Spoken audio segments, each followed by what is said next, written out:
Okay, good afternoon, everyone. I think we'll make a start. It's just after 3 o'clock, and it all seems very once lopsided today, doesn't it? For those that don't know me, I'm Mark Sutton. I'm the Cabinet Member for Children and Young People, and here at Staffordshire, and I have the role of chairing the Staffordshire Health and Wellbeing Board. Instead of going around the room asking people to introduce themselves, because I think most people know themselves, when you speak for the first time, if you could just explain who you are and who you represent here, I think it just helps everybody understand, and particularly the presenters when any of the presenters turn up as we go through the meeting. So first of all, we'll start with the routine items of apologies, please. Thank you, Chair. I've received apologies from Claire McIver, Jill Heasom, Phil Pusey, Ian Reid, Rita Heseltine and Rachel Gallier. Thank you, Liam. And then secondly, we go on to does anyone have a declaration of any interest at all? No, that's a big fat no. And then copies of the minutes of the previous meeting have already gone out. So are there anything there? I've got a couple of matters arising. Does anyone have anything for accuracy or matters of arising? No? Okay, so the matters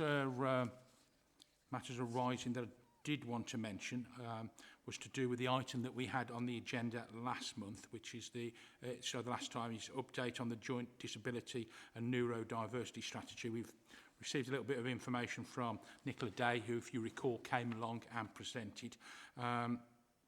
So the actual joint disability and neurodiversity strategy for 2023 to 2028 has now been drafted. It goes to County Council Safeguarding Overview and Scrutiny Committee on the 15th of June, next week, and then will be presented for final approval on the 19th of June at the Cabinet meeting here. And that's the update on that.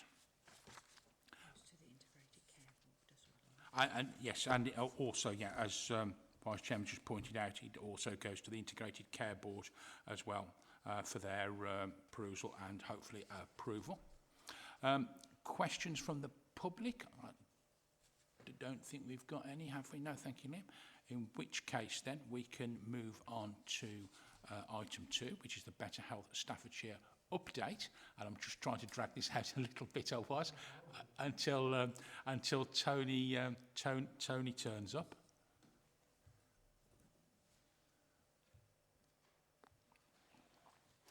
He doesn't think he's coming online, does he, Buncher? No.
Welcome, Tony. How are you? Feeling very apologetic. I thought I was on the 10 not. Let's not worry about that. So before I ask Tony to do the presentation on Better Health Staffordshire update, what we do for those that aren't aware, the 4 priorities we take a look and have an update of one of the priorities at each meeting, so that throughout the year we'll have had an update from all of them. So Tony, the floor is yours. Better Health Staffordshire update. Do you have a presentation or not? No, I'm just going to talk okay. to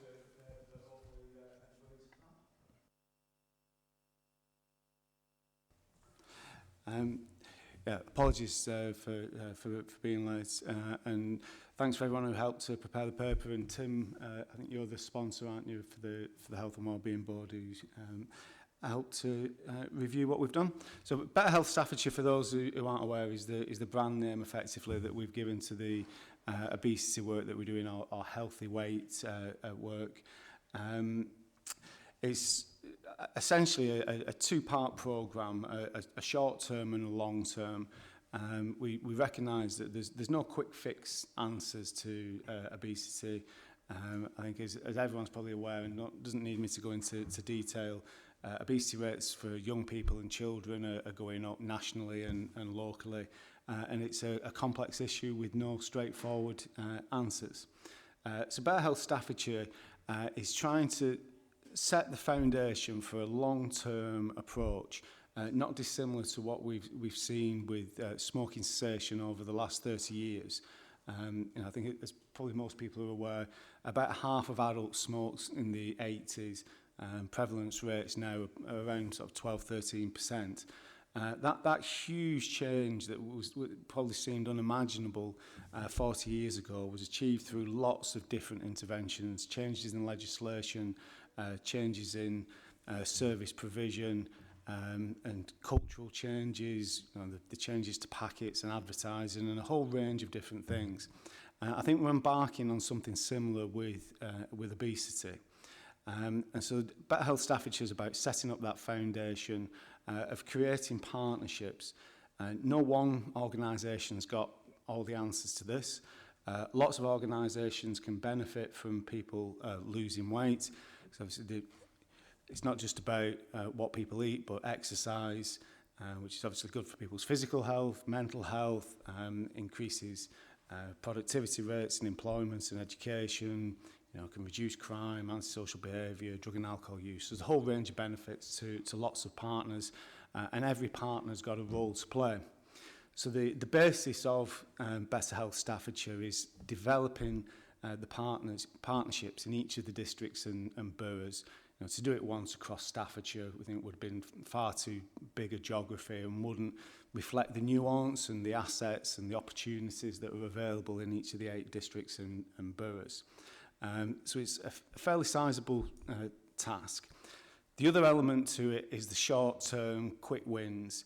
Obviously, the partnership approach is the long-term strategic kind of framework that we develop in that interventions will fit around. But we also want to have an impact on people's weight now. So there's a whole range of interventions that we, the County Council, have commissioned, that other partners deliver. Together Active is one of the key partners in the group, who's very active, for want of a better phrase, in getting people to move. So there's a whole range of things that we're doing that's in the appendix to the paper to try and help people to lose weight straight away. But the big ticket is the whole system approach, which sounds very grand, but I think broadly is just another way of saying developing partnerships, looking at how partners interact with one another, how the actions of some partners can negatively impact on other partners or positively.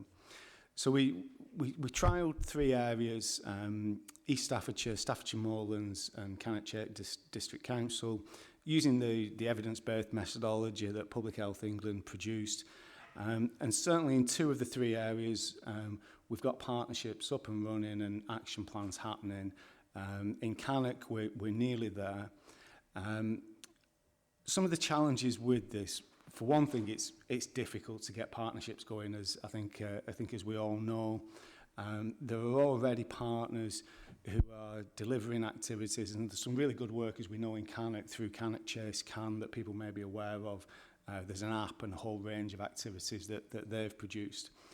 And what we're trying to do is bespoke the process to what's available already in the districts and boroughs. It's not a case of we've got this programme that we want to impose on an area and there's a sort of guidebook about how to do it. We're trying to work with those local partners, understand what's available. We've done asset mapping, citizens inquiry work where we commissioned an organisation to go and speak to residents, to engage them in the process, to understand what they want and to enable them to play a part in leading these. Obviously that takes time to try and find a way of working that suits each of those local partners. And we've learned an awful lot of lessons, made mistakes along the way and refined the process. So we're pretty much there in 3 of the 8 areas. The preparatory work has started in 3 more. So the next stage is Stafford, Newcastle and South Staffs.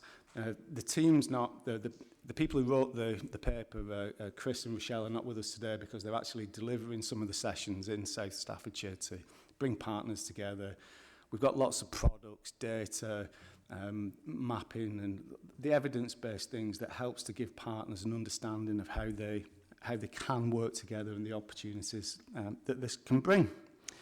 So the plan is to stage 2, the 3 areas I've just mentioned. Stage 3, Lichfield and Tamworth, that we hope to have completed by around Christmas. So by January 2024, we should have all 8 areas hopefully up and running in some form. We've got a central team to provide support. The idea is that we've got some specialist staff, and that's across Staffordshire County Council, Together Active, representatives of various organisations. We've got dietitians from MPFT to provide some of that expertise and that administrative support to try and reduce the burden on local partners, but ultimately to hand over ownership to people in the local areas to run it for themselves. So the aspiration, we'll continue to provide some support, but the intention isn't for this to be a centrally led initiative. It's something for local partners to drive for themselves in the long term. So I think they're the main progress so far, if anyone's got any questions. So start off with yourself then, Tim. Thank you, Chair. It's more of a comment in addition to what Tony's said than a question, if that's okay. So first of all, thank you, Tony, for the presentation of what's been going on. And I think it's right that we start locally and see what a wide range of partners can do to support individuals and communities in terms of healthy weight management, and to draw on the resources of local councils and other organisations to provide opportunities for people to gain support locally within their communities, and also to take advantages of opportunities for exercise and healthy movement, and to have us all focused on where those join up to help people to make individual choices in their lifestyles. I think one of the strengths of this approach is that it recognises that this is a complex issue, that there are many reasons why people aren't a healthy weight. They're social, economic, physiological and psychological, and we need to address each of those if we are to make a difference. And we need to make sure that, as well as giving generic advice to people about healthy eating, and let's face it, there's lots of that out there, and if just telling people to lose weight it hasn't worked, to just providing people with information about how they can do that helps, but it's not enough. People also need support, and if they can find that within their communities amongst individual like-minded people, and through that also remove social isolation and make friends and things, then that is much more likely to happen. Tony, I think, made a very interesting analogy with the reduction in smoking. And many years ago, when I was a health promotion officer and we were tackling smoking, we were doing the more community elements of it with support groups for individuals who wanted to quit. But actually, a lot of the big difference has been made through government changing legislation to put messages on cigarette packets, to reduce the spaces in which people could smoke, and so forth. And I think ultimately, with healthy weight and weight loss, we're going to also need to call on government to help us with that in terms of legislation, to work with food producers to reduce the amount of fat, sugar and salt and so forth in recipes, particularly where they're pre-made and that people have, and to look very seriously at the issues around ultra-processed food, which not only are often higher in calories, but also in terms of how they're made up, encourage people to eat more later. So there's a whole lot of skills and support that we can provide to individuals and communities, and that's what we're about at this stage in it. But I think there's a secondary stage where we may wish to lobby and work with government to support that longer-term change, which will bring bigger results across the country. Thank you, Chair.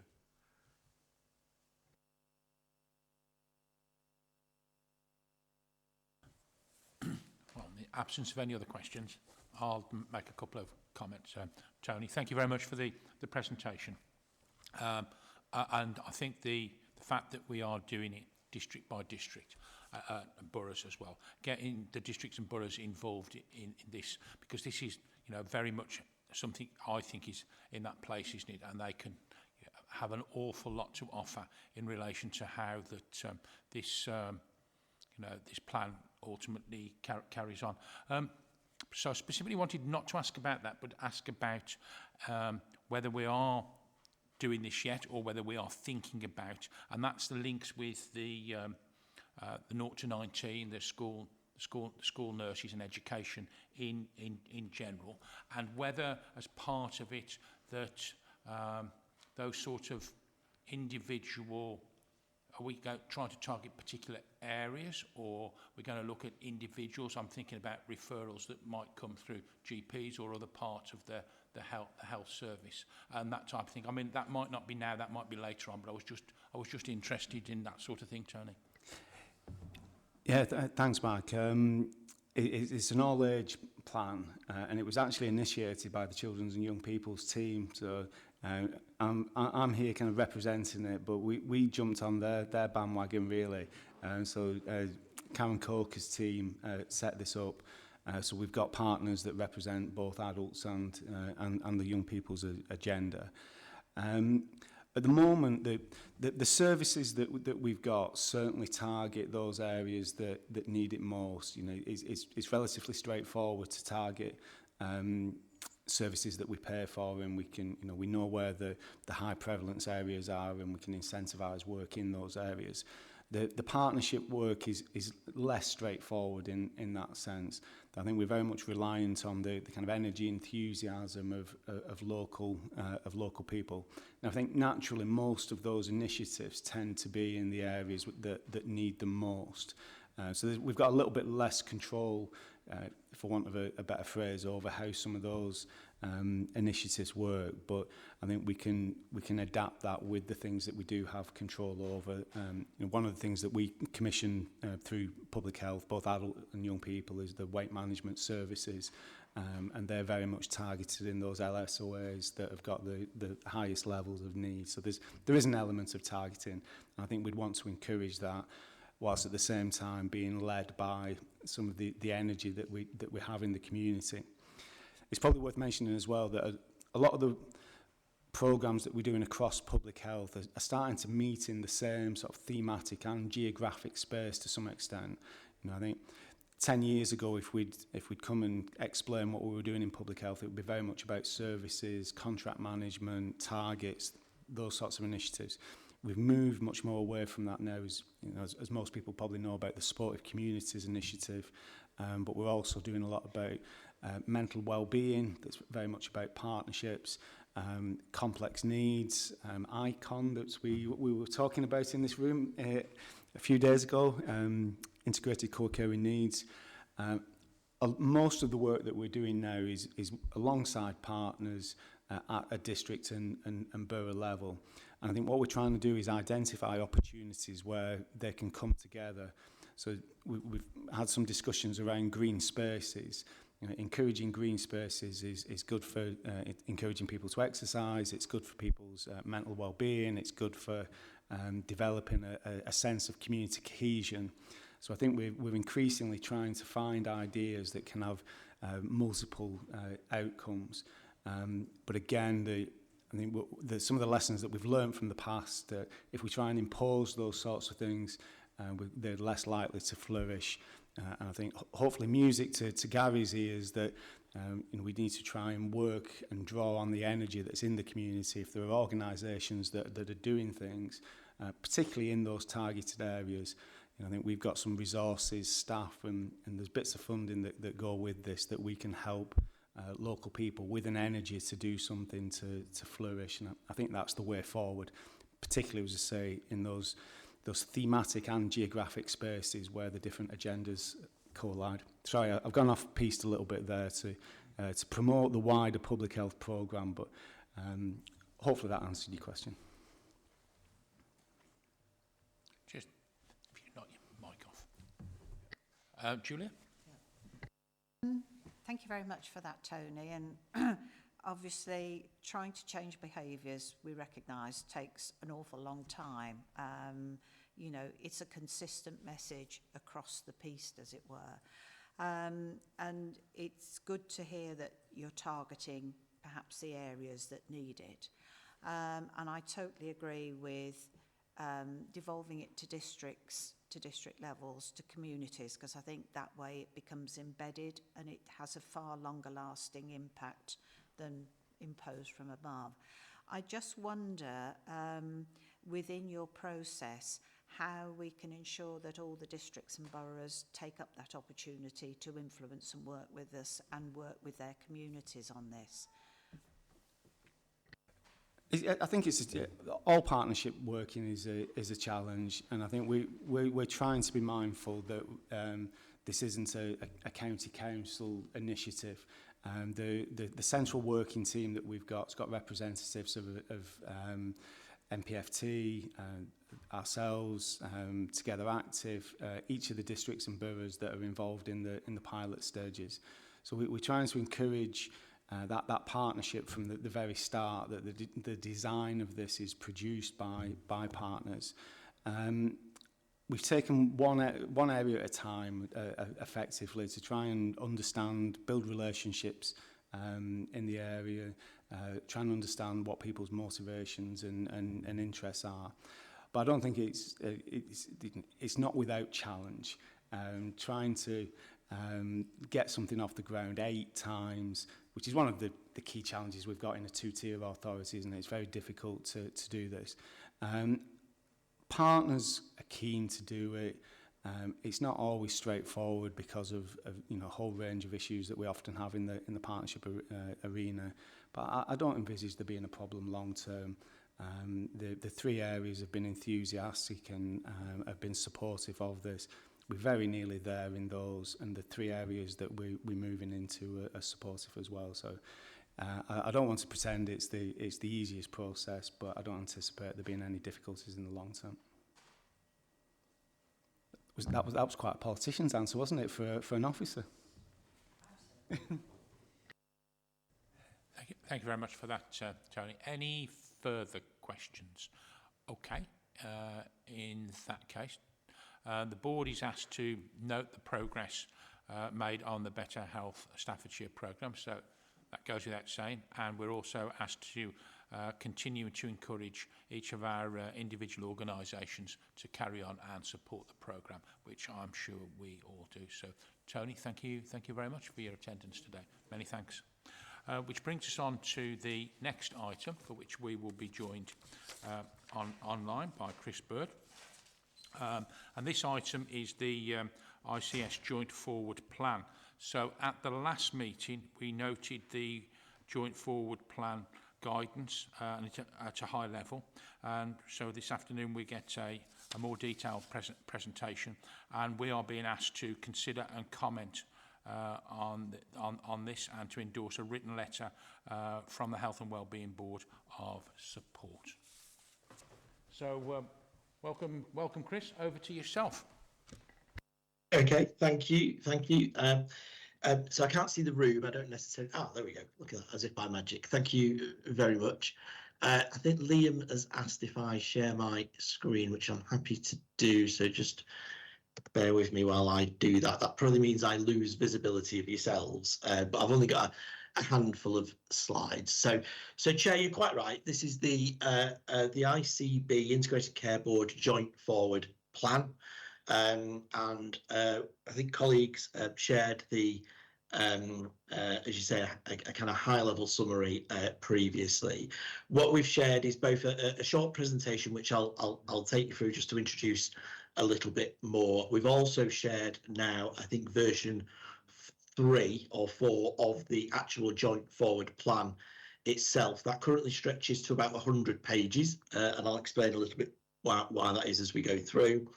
But it's clearly not the final version. You'll see within the documents that we've produced to you, there are still some drafting notes, and that reflects the fact that the timeline we're working to for the production of the joint forward plan is actually the end of the month, so the 30th of June. So we're not necessarily here seeking approval for the version that you've seen today, but just to have a conversation about any areas that you think might need a review as we work towards the 30th.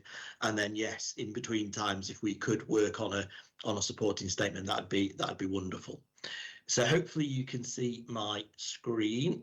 The first few slides, and these came out with a pack, so I won't stick slavishly to them because I think colleagues have had a chance to review them, just provide a little bit of information about kind of what the JFP is and where it sits within the NHS planning guidance. So colleagues may well be aware that the ICB as a new entity is required to coordinate the publication of 3 planning documents: the ICP strategy, which, as the name suggests, is routed through the Integrated Care Partnership Board, one of the co-chairs of which is Councillor Alan White. The 1-year operational plan, which is a kind of a document about how the NHS and its local partners will achieve the kind of mandated operational and delivery targets that are set for us each year. And then the joint forward plan kind of sits in the middle of those. So it covers a 5-year period. It needs to be refreshed every year, and it needs to put a bit more meat on the bones in terms of the ICP strategy about how we will start to deliver some of the ambitions within that strategy. There's a series of principles which I think colleagues will have seen.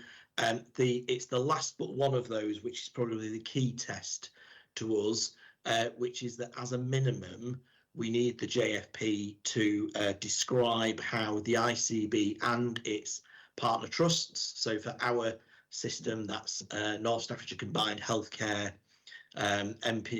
Midlands Partnership Foundation Trust and University of Hospitals North Midlands, but we have reached out to wider partners as well, including both local authorities and those neighbouring trusts which have a footprint in Staffordshire, so Royal Wolves and University Hospitals Derby and Burton, to describe how we arrange or meet the health needs of our local population. But we have, as I say, set that as a minimum. We have wanted to go further. So I would like to say I've done some fairly extensive engagement with local authority colleagues in various routes around how we can set out ambitions around both health and social care.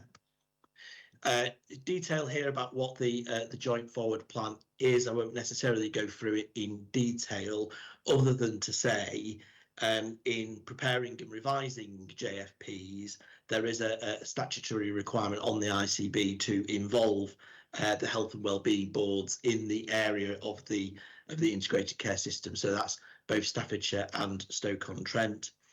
We must publish. There's a duty on us to publish a draft of our JFP to you as the Health and Wellbeing Board.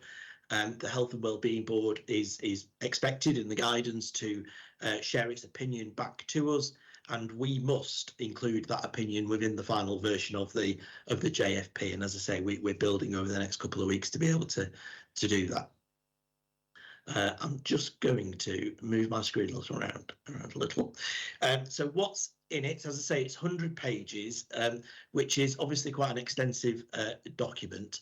And that reflects two things, really. It reflects the fact that there is a series of legislative requirements which we need to include within the JFP. So the national guidance published to us includes 10 pages actually of the things that we need to include in every JFP. So each ICB in England will have included those areas.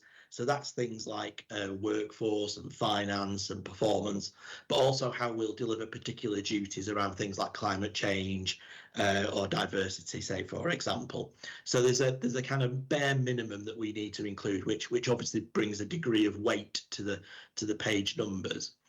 But in doing that, we didn't want to kind of hit the target and miss the point. So we've tried really hard working with partners across both health and care to make it a meaningful document for us locally. I think colleagues will be aware that as an ICS, we have a series of priorities and we've wrapped what we call portfolios around those. So that's things like planned care, unplanned care, mental health, children and young people, and so on. And so within those 100 pages, 50 of them, so 50% of the document, has been given over to the work of the portfolios and how the work and the priorities of those portfolios delivers our kind of legal and statutory responsibilities, but also plays to how we will deliver our ambitions through the ICP strategy.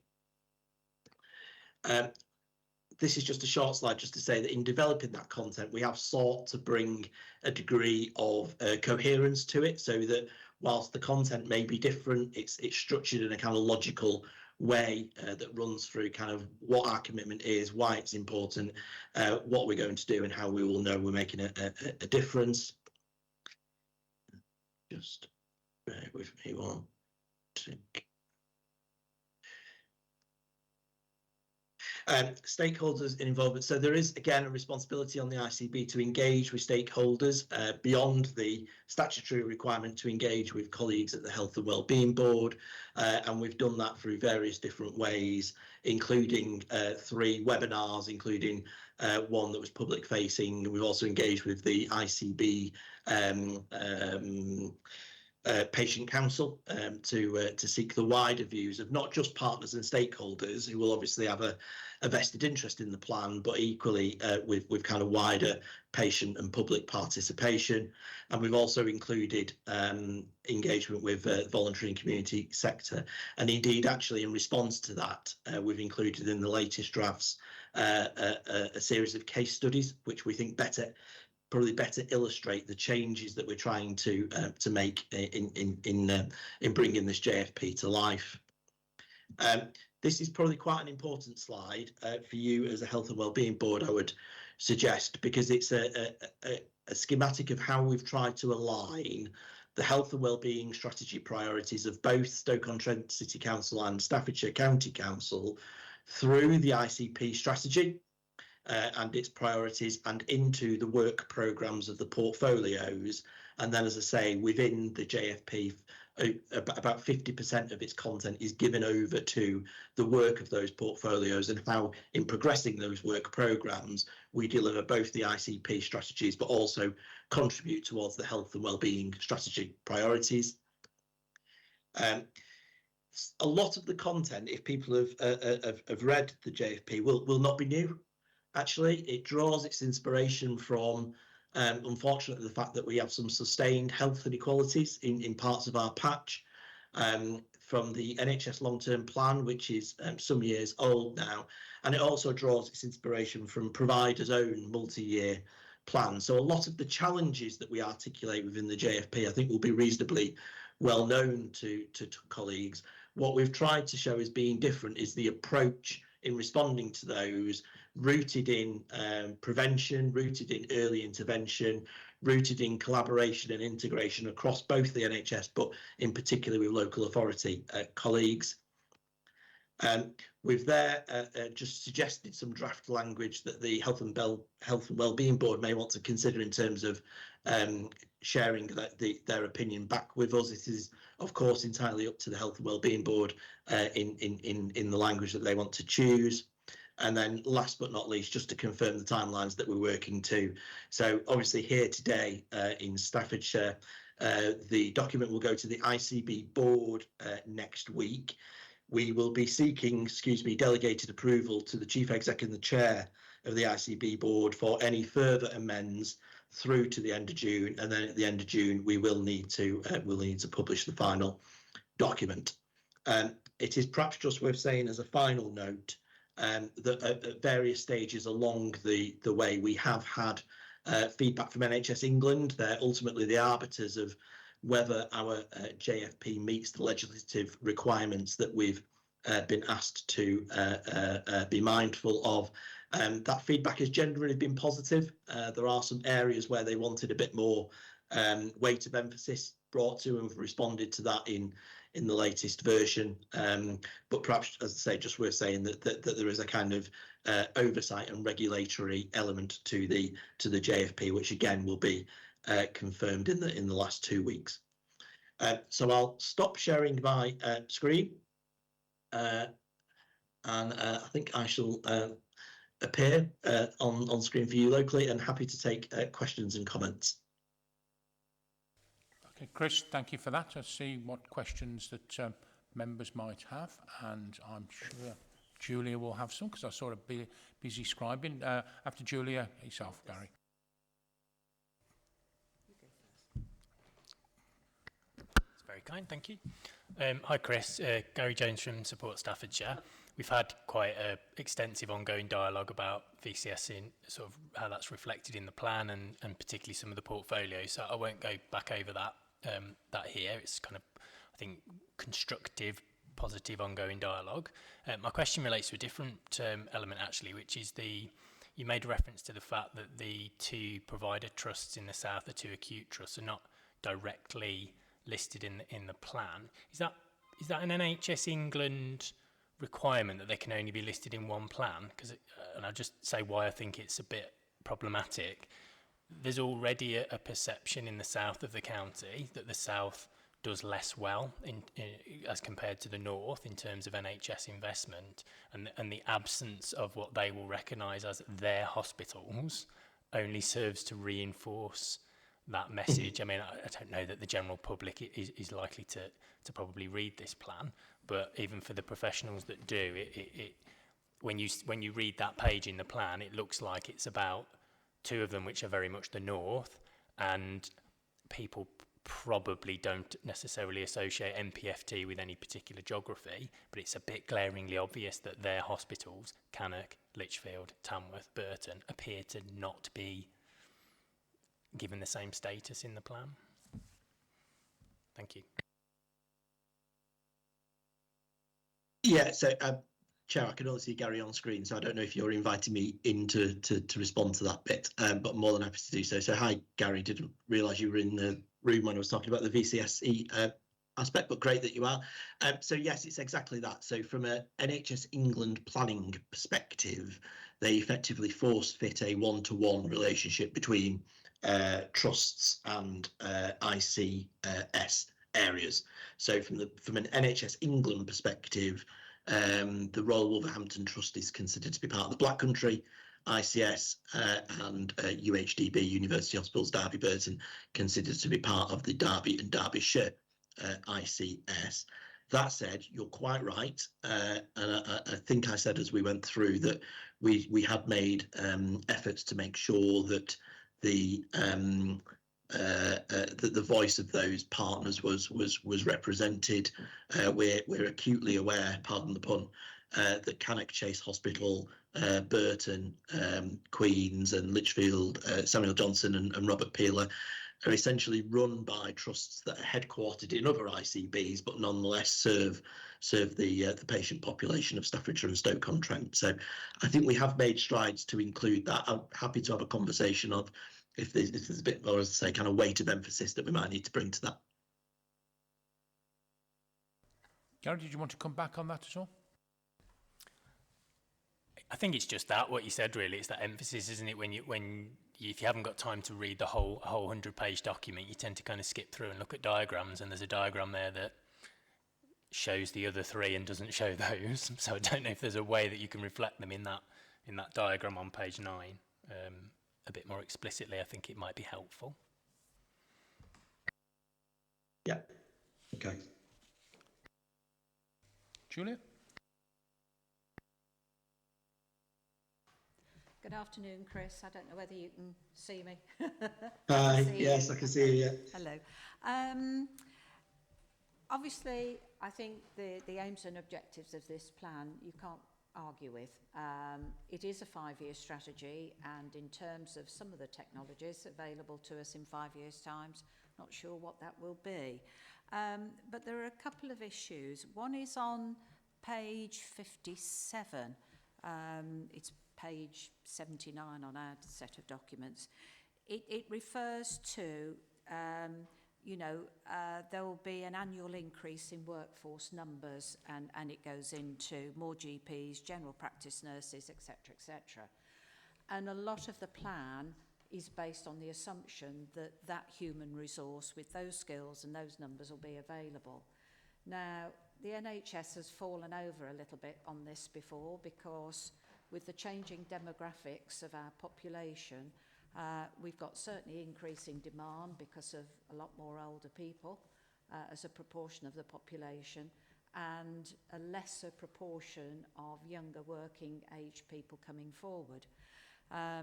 In terms of GPs, over the years, more GPs have been trained, but they're not delivering any more hours because so many of them are working part-time. And I just wondered whether it's not so much a people count, but how many hours of additional service. And I'm not sure that you can make the assumption that that's always going to be available, that you're automatically going to get more GP hours. And I think the document should be specific. It's not about people. With changing working practices, with people tending to look for shorter working weeks, more flexible working, as I say, the availability within primary care has not panned out as was originally planned 20 years ago, and bearing in mind it takes, 7 years to train a GP. The GPs are there, but they're not producing the hours of work that was originally envisaged. So in a 5-year plan, I think it needs to be the number of hours available will increase. But I'm not sure how deliverable that is.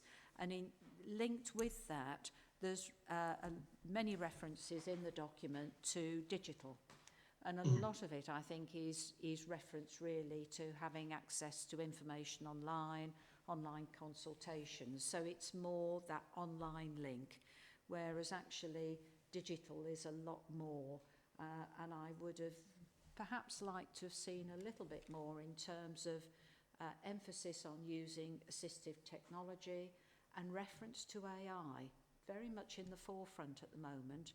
But there is huge potential in AI, whether it's initial assessments or actually enabling you to employ the workforce in a more productive way. As a 5-year plan, I think you need to recognise that these technologies are coming on board stream very, very quickly. But I think the reference to digital is a bit too narrow in this document, whereas actually it's far broader.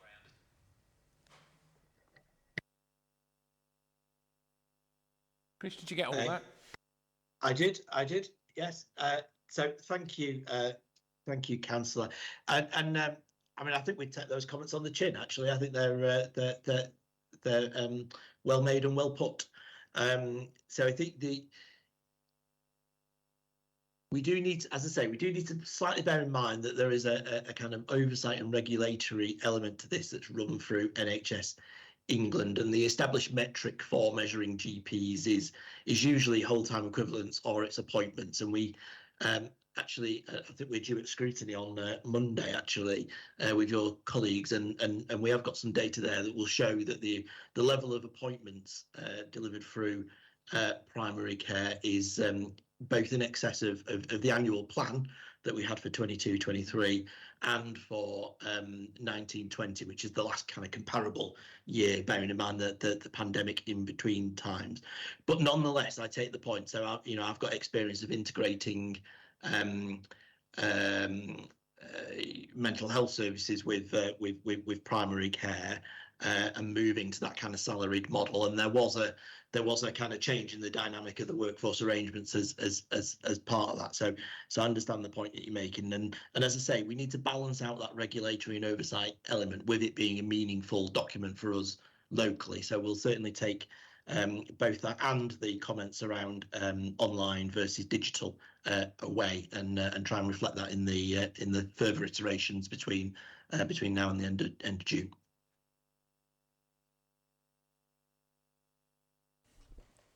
Okay, thank you for that, Chris. Any other comments or questions? Richard? Yeah, just because obviously the document's relatively high level, but could you tell us anything about the development of more specific action plans and sort of, I suppose, resident-facing metrics? So if you take the primary care example, an individual person doesn't really care that there's been 5 million GP appointments. What they care about is their GP appointment. So how long has it taken to get it, and has it fixed their problem or not? So there's something there about time waiting and something about the quality and their experience. So and that's the same across all the portfolios actually. So that what NHSE measure isn't necessarily what people are interested in. So is there a bit of work going on underneath this to sort of get into some of the nitty-gritty of that? Yeah, thank you, Richard. Again, I think that's a fair point. It's a 5-year plan, which, as I say, is designed to put a bit more flesh on the bones around how we'll start to deliver from an NHS and care perspective the aspirations within the ICP strategy, but it isn't in and of itself designed necessarily to provide specific detail about all elements. I think we'd quickly get over to 1,000 pages at that point, wouldn't we? So primary care is a good example where the ICB at its meeting in April published the GP 5-year strategy, which sits then in this wider context, and that is the delivery vehicle through which we will deliver what's called the Fuller stock take. So this is a national review done by a lady called Dr. Claire Fuller in 2022, in which all ICB systems have been asked to develop a local response to, and that will pick up things like ensuring there is same-day urgent care access, there's better personalisation of care, we can integrate health and care services at local GP level, and that's now been complemented by the National GP Access Recovery Plan, which was published a couple of weeks ago, and colleagues may have seen that. But that's the vehicle then that will be able to drill down to kind of PCN level, which is primary care network level, which are groups of practices working at generally a population of about 30 to 50,000. There's 25, 26 PCNs in Staffordshire and Stoke-on-Trent. The vast majority of them are aligned to district and borough footprints, and it'll be through those mechanisms then that we do start to kind of take the high level aims of the JFP and start to kind of root them into something that might be recognised more by local communities. Tim, sorry, before we do, Richard, did you want to come back on that at all or not? Tim? Richard's picked up on an area that I was going to raise and interested in Chris's response in that. I just wonder, in terms of primary care, it's such a critical part of the pathway for people to access services more broadly, acting as a gatekeeper, and is clearly a system under great pressure at the moment, in part due to the pandemic, in part due to all of the other issues that you mentioned. Clearly there's a national look at how that's working, how effective it is, and how we can recruit GPs, and that's welcome. But I just wondered whether there is an opportunity to look at the model and just see if there is a different way of both treating people's more minor health concerns and providing access to the broader health system, because it seems to me we have a model which has been in place for a very well, since the beginning of the NHS and before, and maybe there's time for a more radical look at that. And do we need to wait for that to be a national thing, or is that something where we could look at things more locally? Thank you. So, thank you. So again, within the GP 5-year strategy that the ICB board has recently published, and I'm happy to send a copy of that to colleagues if they're interested. It does set out the kind of mechanisms for how we'll respond to some of those challenges that Tim outlines. So I referenced PCNs. So PCNs were established about 3 or 4 years ago.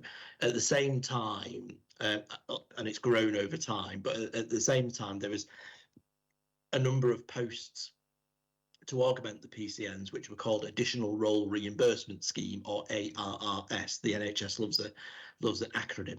And those were to fund posts like first contact physios, first contact pharmacists, mental health practitioners within general practice, often at that PCN level, so not necessarily at individual GP practice level, but at the PCN level, to be able to ensure that patients can get kind of right access to the right clinician at the right time, and move away from, you know, the only route into general practice being to see a GP.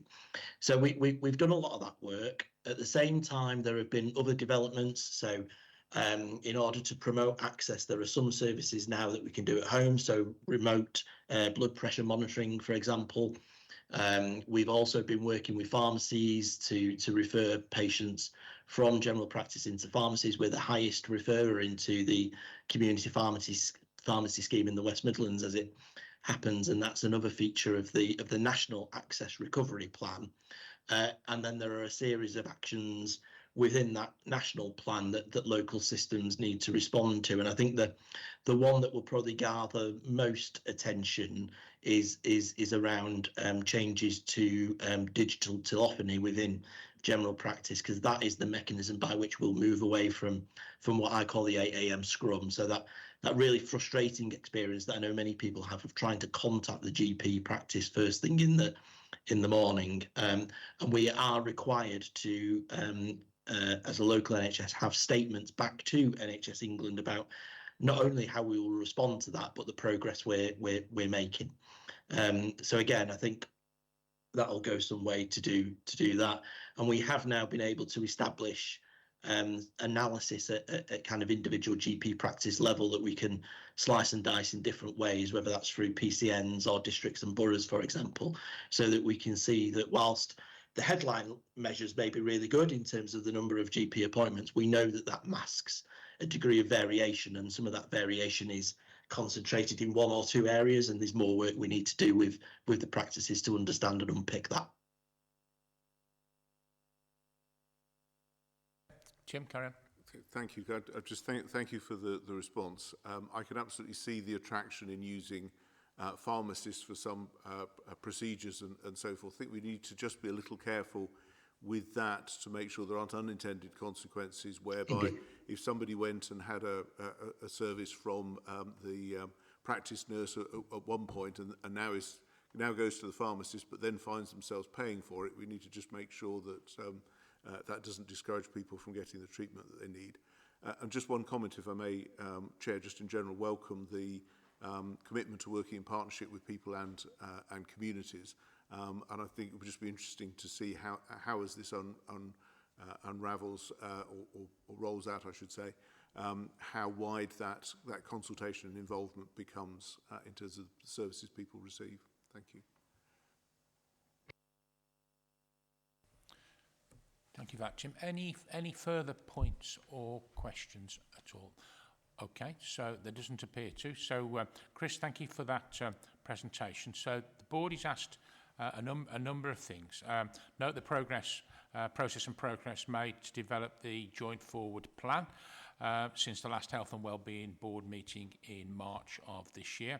Obviously receive the draft of the forward plan and endorse a written letter of support from ourselves reflecting the draft high-level wording in the attached slides, but then goes on to say that If we can't do, in effect, if we can't do that now, gives me delegated authority, asking for me to have delegated authority to sign that letter before the final publication on the 30th of June. So, Chris, my question is when will the actual final document be ready if members of this board have got any reservations about signing a letter or having a letter just at this moment in time? Yeah, it's a good question, Chair. So we are just in the process of publishing the most recent version to the ICB board, sorry, get me plosives in the right order there, ICB board. So that is a week today. I'm sure there'll be comments and questions arising from the review there. That will augment some of the conversation we've had here. So by the end of next week, we hope then to publish the revised version. That will come to you as Health and Wellbeing Chair, obviously make it available to the board as a whole, but it will be that version that we'll be seeking to solicit your opinion on, if that's okay.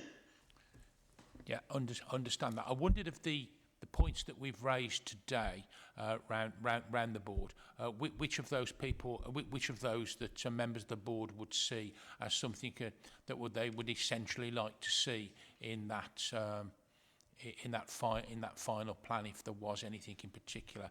I wondered, Gary, if you were looking to see anything on that diagram at all, and whether, Chris, that's a possibility.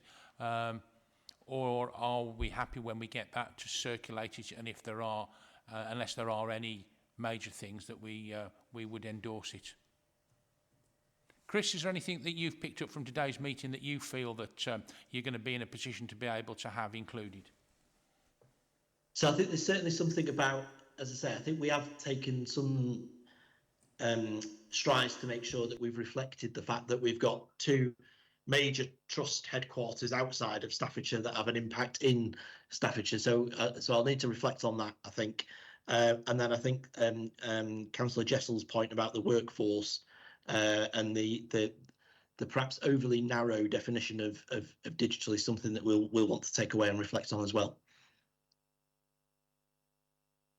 Julia, you got a question? If I could make a suggestion, Chris, to make life easier for all of us, would it be possible, if you make any amendments, to send the document through with tracked changes?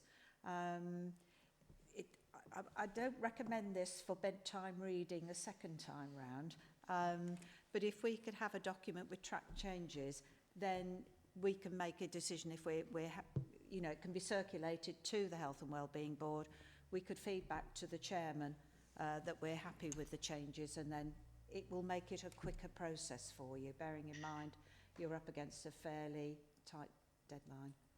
Yeah, I think track changes might be difficult, if I'm being honest, Councillor, just because of version control. But what we could do is do at the point we send it back out after ICB board, if we issue it with a covering letter, just drawing attention to the sections that we've updated. I think that might do the same job, but in a slightly different way, if that's okay.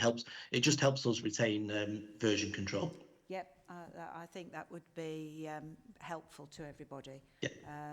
And then on that basis, I'm happy to propose that we give delegated authority to you as chairman of the Health and Wellbeing Board to sign off a letter. Okay, Julia, thank you for that. Is that proposal from Julia, is everybody happy with that? Yeah, I think everybody's happy with that. So, Chris, thank you very much for your presentation today, and we'll follow that through and get something to you by that deadline day. Okay, thank you all. Cheers. Bye. Okay, so if we move on to the next item, which is item 3, which is the co-production of the Health and Watch update. Baz, that's yourself. So over to you. Good afternoon. Yeah, thank you. My name is Baz Tamise. I'm the Manager for Health Watch Staffordshire.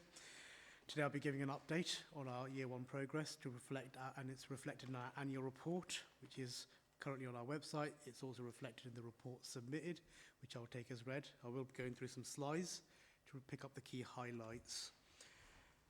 I'll also be going on to talk about our enter review power and how we are working with NHS partners and trusts to do joint enter review and quality assurance visits. talk about systems change, and then finally to our last slide, which will be around the year 2 priorities and our deep dives.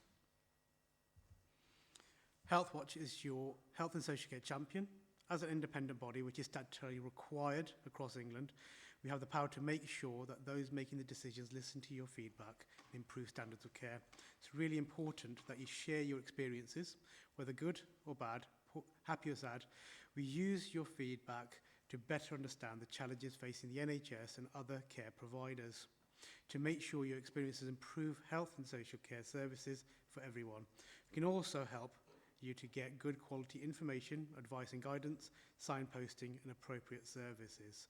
So just to highlight that we predominantly are set up as a feedback, information, advice and guidance, and then signposting. And we work with partners such as Assist, who will help with advocacy. Oh, sorry. Yeah, apologies. Okay, so this is the Healthwatch team at the moment. So we have Emma Ford in the north, we have Dave Bassett in the southeast, and then we have Daniela Ballantyne in the southwest. We have Christine Sherwood, now, who's the social care engagement focused officer. We have predominantly four part-time officers. They do cover big geographic areas. However, if you do need to get hold of any of us, we are on the website, and I'm happy to share any of their details if there is more of a local focus for anybody. And we also have Claire Hill, who is our data analyst. The way we are finding how it works best for us within the Healthwatch is to differentiate between the two. So there's our ongoing reactive work and our proactive work. So within our reactive work, that's our day-to-day in the round, what we pick up through our free phone number, email, face-to-face, could be via the website, events, online Zoom meetings and groups and teams. We also have our proactive work, which is our ongoing 3 deep dive areas. The focus there is around access to primary care face-to-face, being a seldom heard, so those groups that or communities that are hard to reach or don't often have their voices heard. This includes the LGBT focus. We also have our third area of deep dive, which is the root causes of good and poor teenage mental well-being and health outcomes when you've been in care as a child. So these 3 focus areas we will be concluding in early November this year, and we'll be presenting those findings at that point. We also have been working on our Enter and View, which is our statutory power. With Enter and View, it is a power that we do not necessarily have to give a reason why we're going to be doing a spot check or a visit. It's just, it could be simply that it hasn't been done for a while and we need to do, or it's good practice to do one.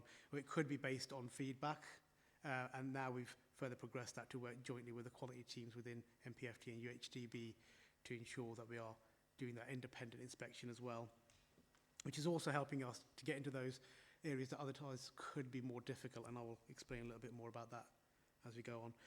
And then finally, we have been building on our Healthwatch Intelligence Network, which is made up of members from the VCSE sector. We're quite fortunate that we're placed within Support Staffordshire. That's helping us to already tap into the existing networks that Support Staffordshire has built up, saving Healthwatch a lot of time and energy. So as part of our reactive work, so the key findings we have been getting back is lack of access to primary and secondary care, and then at points of discharge.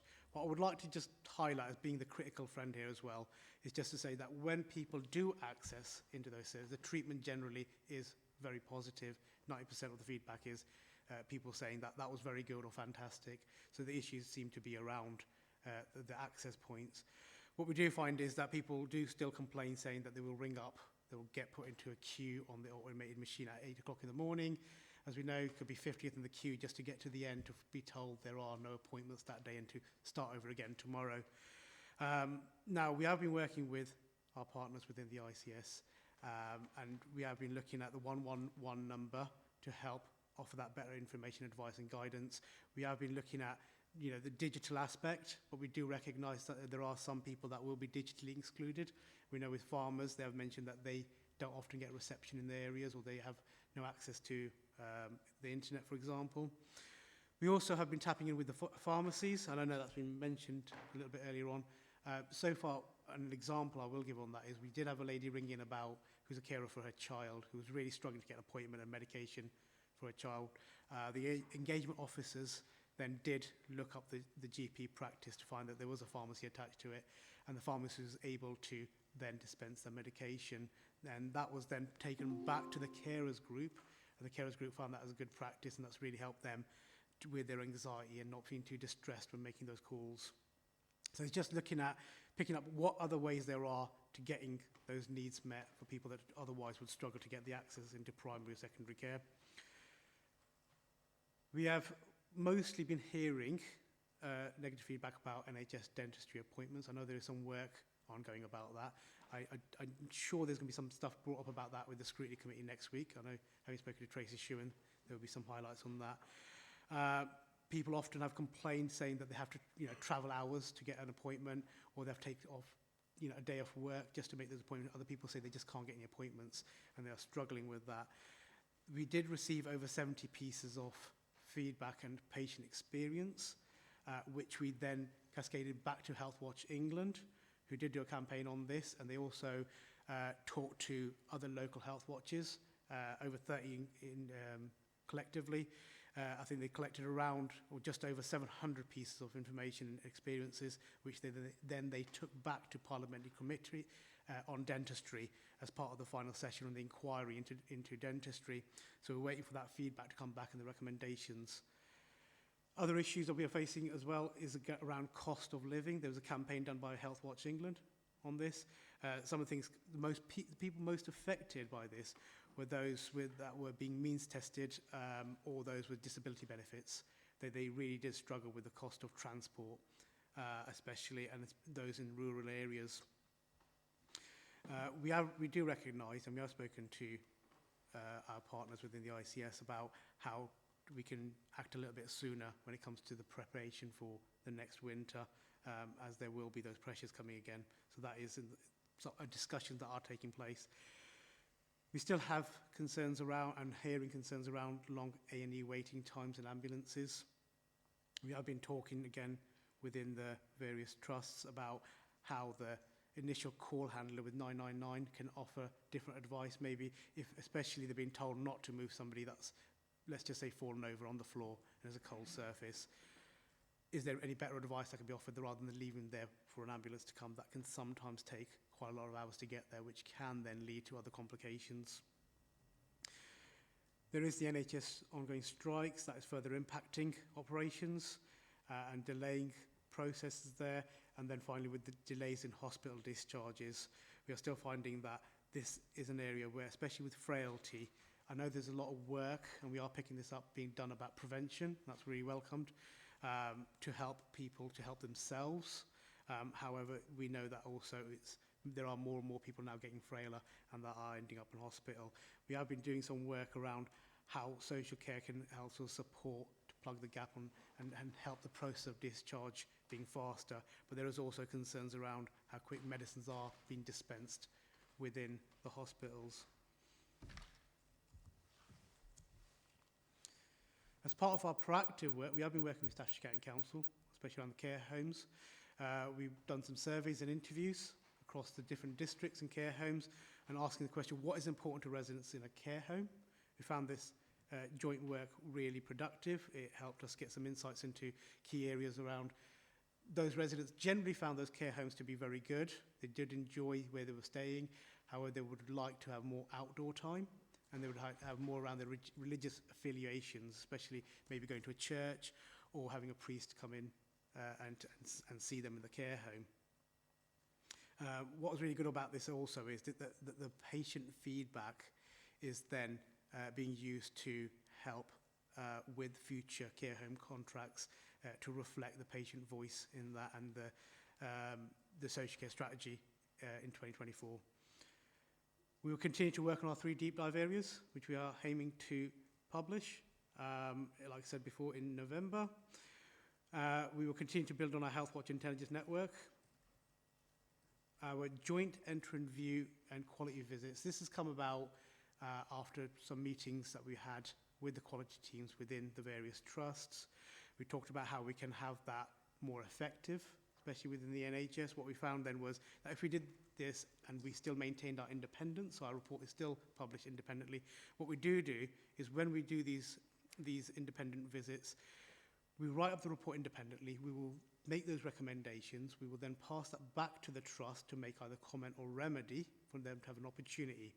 And then we will publish that. That will allow us then and the public to see the full process. And then it's easier to follow up if those things have been completed, if they were outstanding. Generally speaking, we've had positive feedback so far. And again, you can find this reflected in our annual report and on our website. What's been really helpful with these is that it does take some effort as well, and energy and time and staff for those services to accommodate for us for a visit. What we found by doing it in this way is that we get access a lot more easier, and we have minimum disruption, but with the maximum output from this. And so far, this has been very welcome. This is now going across to other health watches across in Shropshire and in Derby, and it's been a good way of working and moving forward together. We also have our regular e-bulletins, which reflect our ongoing work. We do recognise that our deep dive projects will take a year from start to finish. So it started in November last year and they will end this November. The good work that's been picked up in those is going to be reflected in those e-bulletins as an ongoing piece of work. And then finally, just to bring back on our Health Watch website, there is the annual report.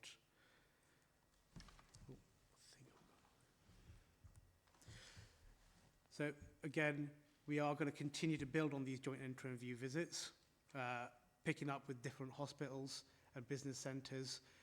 This has increased for us as a Health Watch as well, the number of entry reviews we are doing every year. And it's also increased the amount we are having those visits in the hospital. Going forward, the themes we do see coming up will be around hospital discharges. Frailty will be something that will still be coming up. But I do know that again, like I said earlier, there is a lot of work going on prevention. Social care, how we can support social care in this, how both health and social care work better together. There will be some work up and coming and a campaign with Health Watch England about social care and unmet need. There will be also further work with Health Watch here, with care homes as well. And then there will be access to primary care and dentistry, that's ongoing. Seldom heard, those in rural areas, so hard to reach communities. And then around the mental health with the George Bryant closure. So that is something that we have been involved in. And recently with St George's, with the CQC report where they have been downgraded from the mental health from good to inadequate. And we have had a meeting with MPFD as a Health Watch, how we can support them with this as a critical friend. And that's the end of the presentation. I'll take any questions.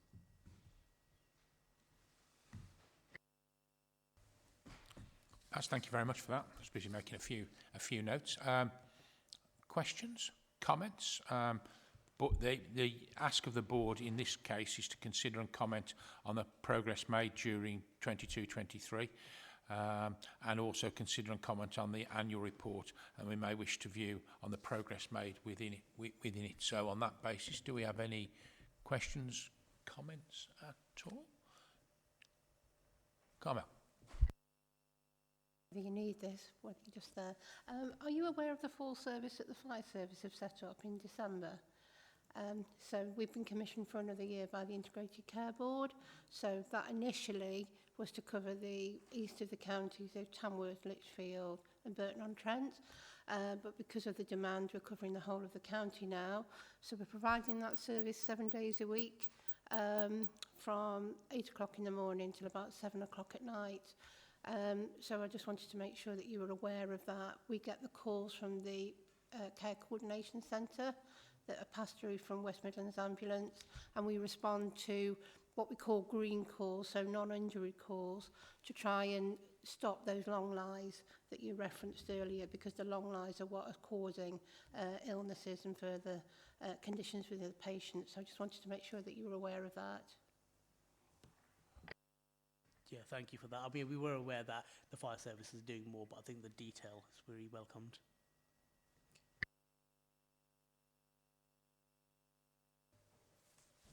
Okay, thank you for that. In the absence of any other questions, thank you very much for that, Baz. We can move on to the next item on the agenda, which is the Children's Safeguarding Board annual report. Ian is there. So, Ian, it's a good job we didn't have the same technological issues that we had this this morning at another meeting. So, Ian, over to yourself then. Great, thanks. Thanks, Mark. I'm assuming people can hear me okay. Afternoon, everybody. So my name is Ian Vinall. I am the independent chair and scrutineer of the Staffordshire Children's Safeguarding Board, and I've been in role since June of last year, so June 2022. Obviously, the report that's being presented today was written not in my tenure, but I'm here to present it to you this afternoon. On the papers, you would have received an attachment which takes you directly to the report itself, and obviously you can view that in detail when you need to. My contribution to the conversation really this afternoon is just to kind of highlight the issues from the Safeguarding Children's perspective in terms of the relevance of the board, the Health and Wellbeing Board, and the Children's Safeguarding Partnership. Obviously, you'll see from the documents that are contained in the attachment, in terms of the annual report, how it's structured. So you'll see, obviously, in terms of our priorities, or the board's priorities are highlighted there, which obviously has some relevance for colleagues in the Health and Wellbeing Board, particularly around children's neglect. And I'm particularly interested in terms of the underlying causes of those issues for children and young people in Staffordshire, which obviously has implications and impacts around the role of the Health and Wellbeing Board, including, for example, issues of deprivation, adolescent and child mental health, and obviously any particular socio-economic issues for children and young people around neglect, and obviously the impact of current circumstances for families around the issues that there are around the cost of living crisis and so on. The main priority for the board has been this focus on neglect for children under one in particular, and that came about primarily from some work and activity that was undertaken between 2019 and 2021, which included the identification of a number of child safeguarding practice reviews where there were concerns around neglect and the identification of neglect for children. As a result of that, you'll see from the annual report that there's been investment in the implementation of what's called the Graded Care Profile Assessment Tool, and that has been in place now for several months. One of the things that I'd say to the group is that does require evaluation locally. There's been a significant number of professionals trained in using the assessment tool, but that currently doesn't equate to a particularly high number of assessments undertaken. So we need to do some evaluation of how that's working in practice across the agencies. The other priorities you'll see there in the board annual report include child exploitation, and obviously we have again a collective role to address some of the issues for children in those circumstances where there's extra familial harm that is not harm that is based within the home, but harm that's based within outside of the family home, and the impacts that has for children and young people. One of the other board priorities which is highlighted there in the report is in relation to hearing the voice of children and young people, and it's a key area for me because I think it's really important that we learn from the experiences of children who have been involved in the safeguarding system. And I've been working as the chair and scrutineer with the Voice Project, which is well known to colleagues in Staffordshire, to look about how we can develop that in a much more focused way, which includes innovatively at the moment possibly recruiting some specialist children to be part of a pool of children that have lived experience that can feed back to us about their experience of services and how they've been received. Obviously, colleagues may or may not be aware of the changes that are happening regarding the MASH and the multi-agency safeguarding hub arrangements.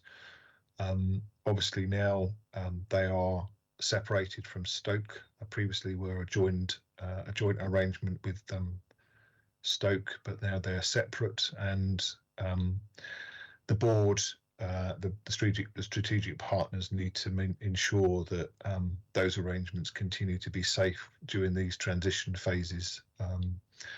Obviously, that is something that the strategic partners have an ongoing overview of. Just to mention for people's reference, the strategic partners who have a statutory responsibility for the safeguarding arrangements in Staffordshire are Staffordshire Police, the local authority, and the Integrated Care Board. Obviously, there are a whole series of other services and systems that have responsibility for children's safeguarding, and they're known as relevant partners in the legislation, but clearly they have a significant role to play. Included in that, obviously, is in terms of children who are within education settings, and I've made it my part of my priority in the scrutiny work is to work alongside colleagues from schools and learning, and that includes colleges and early years settings. And in that context, I'm pleased to say that I've now set up a working group of designated safeguarding leads in schools, and we had our inaugural meeting a couple of weeks ago, and that had about 35 to 40 designated safeguarding leads from across the school economy in Staffordshire, and they provided some excellent insights and analysis in terms of their the experiences that they have around children and young people, and some of the challenges that exist for children currently, which obviously will need to be factored into future potential prioritising for those children. Obviously, another area of practice, which is something that I'm not entirely sure that the Health and Wellbeing Board is cited on, and possibly it might be an opportunity to do some join up around that, is in terms of the local child safeguarding practice reviews. So when a child is sadly dies or is seriously hurt, the strategic partners have a duty to review those cases and those children's circumstances, and there's been a number of commissioned child safeguarding practice reviews in Staffordshire in recent months, and obviously as a result of those, there are some action plans that are developed which should identify the learning that comes from those reviews, and then that should appropriately seep into the agency's network. Significantly, I'm hoping that frontline practice is impacted, and particularly children and young people are impacted as a result of those processes, and it's something that I'm quite keen on analysing as in my role as scrutineer. The last area that I just wanted to mention, or a couple of last areas, is the learning from child deaths. The board has a statutory responsibility to review all of the children and young people who have died aged under 18. And you may be aware that obviously that's the Child Death Overview Panel has a annual report with some learning and themes in that annual report, and I think probably if it doesn't already, it should probably come to the Health and Wellbeing Board, because it has some quite significant factors in relation to child deaths in Staffordshire. As an example of that, which obviously may link to the priorities for the Health and Wellbeing Board, include children who have died from suicide or deliberate self-harm, and also the issues around what's described as modifiable factors, which have relevance for the Health and Wellbeing Board, which includes smoking, domestic abuse, alcohol misuse, unsafe sleeping arrangements, and poor mental health. So it's a real join up I can see that there could be in relation to those issues. And then lastly, the board has a responsibility for reviewing the restraints that occur in the youth offending estate in Staffordshire, which is Warrington. So the board has a specific role in reviewing with colleagues the restraints that are undertaken at Warrington. And there's obviously a review of restraint group which reports back to the board in relation to those issues. I think as I said, one of the things that I'm keen to do is join the dots, and Mark has mentioned that we met this morning as chairs of the strategic boards in Staffordshire, which I think is a great opportunity to think about how we can share learning and also tie up and join the dots around some of the issues that we're facing around children, young people, and adults and their health. So I think there's some real opportunities to do that, and I'm obviously happy to take any questions from any colleagues if anybody's got anything that they feel they need to ask. But I think probably that just sums up my oversight of the report, because as I say, I don't want to go through it in detail. It's available to colleagues online. Okay, Ian, thank you very much for that. See if there's any questions from any members of the board. Julia. Thank you very much, Chairman, and thank you very much for that talk through your annual report. I must admit, when I read it, the one area that caused me quite some concern is learning from child deaths. That there'd been a significant increase, almost 50%, and of the total number of 93, 47 are deaths within 28 days of life. I'm afraid life is such that there's always going to be a certain element, but that seems quite a large proportion. And I was just wondering what mechanism, and this is perhaps to other members around this table, there is of ensuring you've identified some of the key areas of work, pregnancy and smoking, etc., etc. But are we sure as a partnership here that actually all the necessary actions, we're giving them the attention that they need? Because that is quite a startling statistic, I thought. So if through you, Chairman, we could ask, what actions resulting from these, because you always hear on television and news programmes, everybody says, oh, we're going to learn the lessons. Actually, are we convinced that actually we are learning lessons and we're doing everything that we can to make sure that those strong messages go out and that we reduce that figure? Thank you for that point. Ian, before I ask members of the board, is there anything you want to say in particular? Yeah, I think there's a very valid point raised around those concerns. I think, when obviously we're currently just in the process of just looking at current data for this annual report this year. And obviously there has been a series of activity and actions that have taken place as a result of some of those highlighted issues. You'll see it, as I say, if members have copies of the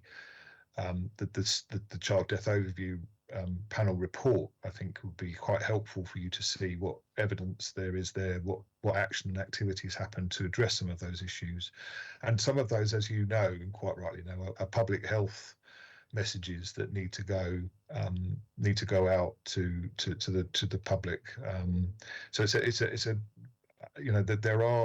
is activity happening in terms of promoting certain things such as safer sleeping and so on and so forth. I mean, we know, sadly, and Mark and I were having the conversation this morning about some of the levels of complexity that exist in children's circumstances now, through all sorts of different factors, I think. But certainly, the access to mental health support, for example, is something that is featuring large, most recently for children and young people. So there are some things that we kind of are aware of emerging that need to be considered. But as I say, there is activity through the Child Death Overview panel and the actions that they take that are trying to address some of those issues. But I don't deny that the numbers are of a concern. Thank you for that, Ian. I wondered, Neil, I'm not wanting to put you on the spot, but I will. As one of the actual obviously ourselves, the police and health are all statutory partners to the Safeguarding Children's Board. But Neil, you actually physically sit on there, so I wonder whether you'd got any particular comment that you wanted to make at all on that point that was raised by Julia, really.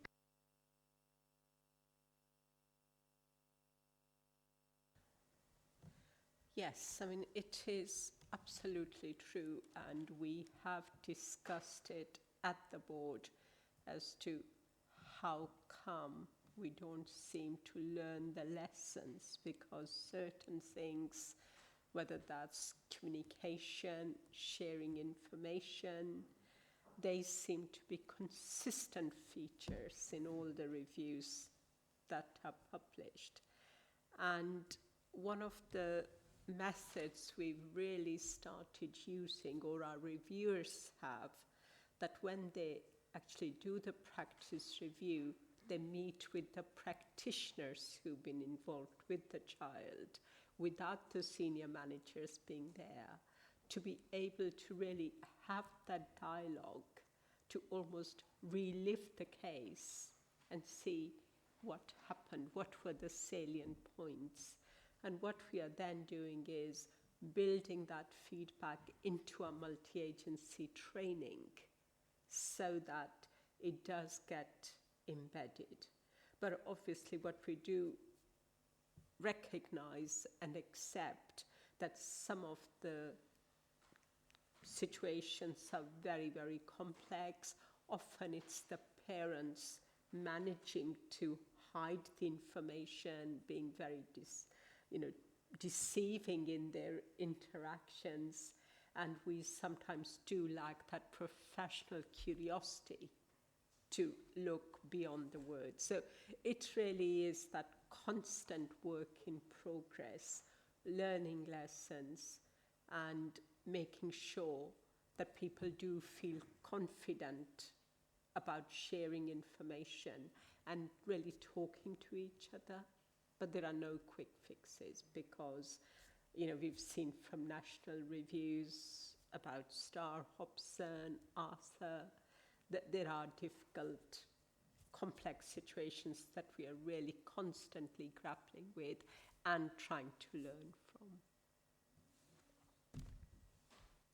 Thank you, Neil. Gary, was yourself, wasn't it? Thank you, Chair. Gary Jones from Support Staffordshire. I suppose observations really rather than questions. I'm much more familiar with the Safeguarding Adults Partnership Board, which is on the face of it, a much sort of broader partnership, I guess, which is quite a distinct, seems to be quite a distinct difference, where Children's is very focused around the work of the three statutory agencies. I suppose reading the report, it's really clear that there's lots of very active work going on, lots of transformation, lots of learning, lots of restructuring. I suppose what I didn't get, and I almost feel I'm saying this more as a parent really, is I don't get that clear sense of, are children in Staffordshire suffering less harm this year than they were last year? And I wonder whether that's sort of, it's just an observation really, I guess, perhaps for you as you're working towards your next annual report for a year in which you're responsible for it. That's the kind of ultimate question really, isn't it? Yeah, I'm very happy to respond to that. I think one of the things that we do need to evidence is impact. We do need to be able to pull on all of the evidence that's available to us, including, as I mentioned, the voices of children and young people in that that context. Is measuring how successful the arrangements have been, and therefore what impact they've had for children and young people. So I'm very aware of the next annual report making some comment and some conclusions around how these arrangements are impacting children and young people specifically. Certainly we have some evidence of that through some routes, but not through all. But I think that's the focus, I think, for the annual report that we're just about to start the process in, and I'm very happy to be able to feed that back next time we have the report, with hopefully some much more focused conversations around how has this actually made a difference. Ian, thank you very much for that. Thank you for coming and presenting that.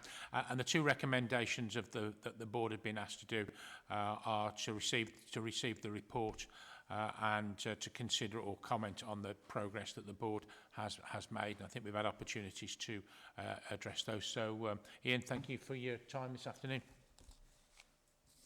My pleasure. Thank you. Thank you. So, ladies and gentlemen, we'll move on to the next item, which is the JS&A review. Thank you very much for excellent timing.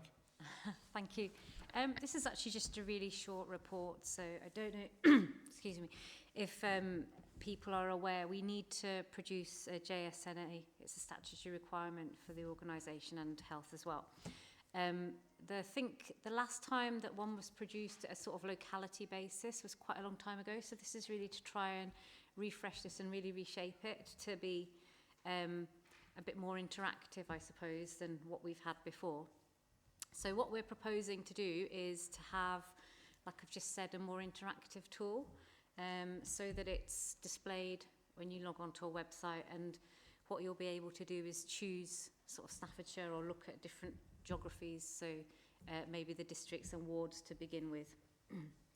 So we'll be able to populate it because there's quite a lot of open source data out there that we can populate this with, and it will enable people to sort of look at different kinds of health inequalities and maybe some of the trends in their area, whatever's contained in the open source data, and we think's good to put in some of the chapters. So I've been having a look at various versions of these on the internet that other areas have done, and I think we've found some good ones which has got some chapters which sort of follow the life course really, sort of children, young peoples, adults, older people, that kind of thing.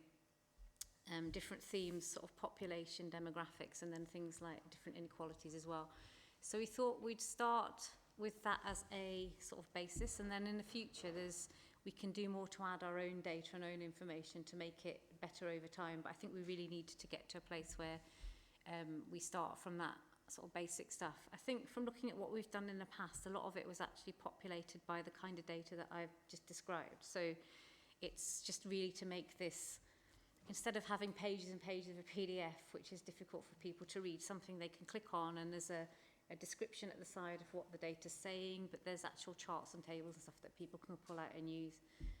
Like I say, it could be a really big project over a number of years that takes a long time, but I think the first bit that we need to do in the shorter time scale is to get that basis up and running, and then we can do some really useful work. So to date, we've had sort of set up a steering group excuse me, to look at how we're going to do this.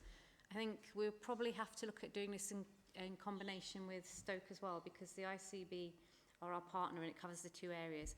I personally think that's the benefit for both of us, because there's things that we you know, the borders of our area and their area sort of, you know, they're right next to each other, and especially if we're looking at things like service provision, it's useful to be aware of that. So, and I think from the ICB's perspective, they obviously want to see the whole patch as well, to make sure that they understand inequalities in a broader sense around the whole county.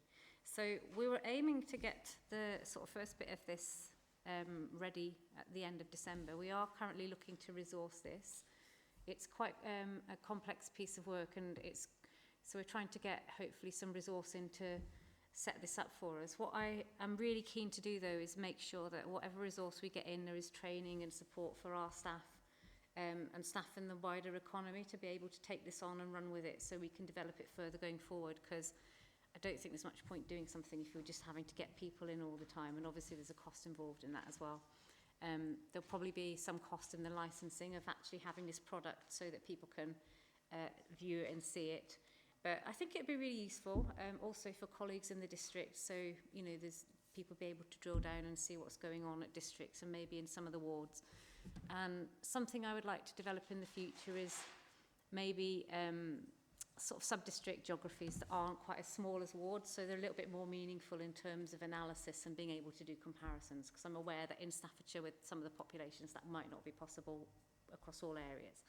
But really that's kind of just an outline of what it is we're proposing to do. Excuse me, I've had a bit of a virus last week.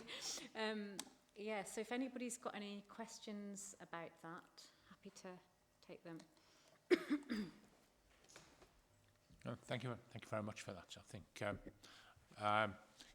deciding our priorities and as a board and what we're going to do, I think it's absolutely essential, you know, that we follow the information that, and the intelligence and that we get. So from that perspective, what you're doing is, I think, very much welcome. And I would imagine from an ICB perspective, they would want it to include Stoke as well, and I absolutely get that. So any questions of Emma at all? Okay, if that's a big fat no, I would take it that we all support the development of that, and I think we all do. So Emma, thank you very much for that. That was short and sweet. Thank you. So moving on to the next item, which is healthy ageing follow-up from March. Richard, I understand that you're going to do a brief update on this item. Yes, Chair, thank you. So just a quick update. There were a couple of healthy ageing workshops.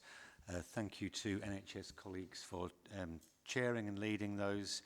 They were very well attended, some really good discussions. So the outputs of those are going to inform a healthy ageing plan, which will come back to us in due course. I've been asked if anyone's got any specific questions about those, if they could feed them back to Vicky or Tilly.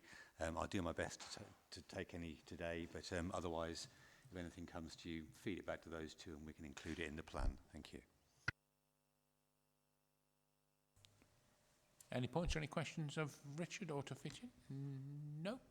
Okay, thank you very much for that. So in that case, we will move on to any other business of which I've not been notified of anybody, but if anybody has anything they wanted to raise, and again, that looks no. So in that case, we move on to the forward plan.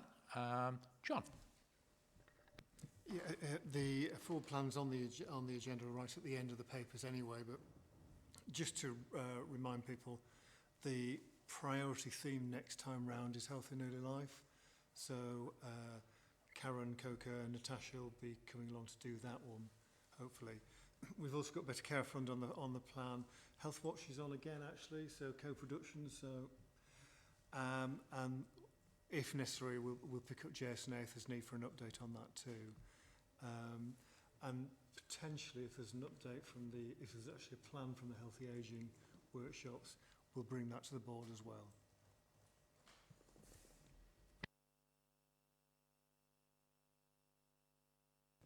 Okay, John, thank you very much for that. So thank you everybody for your attendance today. And we look forward to seeing you all after the summer on the 7th of September. Thank you very much for your attendance.